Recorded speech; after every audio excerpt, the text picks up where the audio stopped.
والشيطان زي ما هو قاعد معهم في صورة رجل، وطبعا الشياطين بتتمثل في صورة إنسان.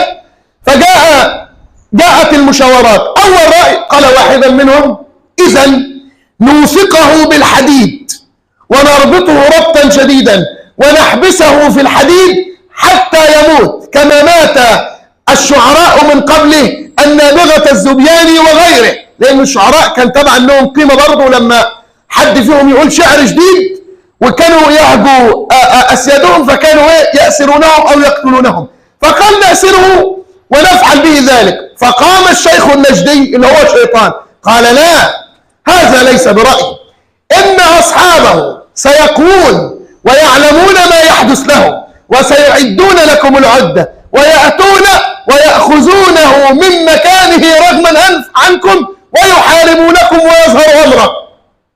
انظروا أمرا آخر.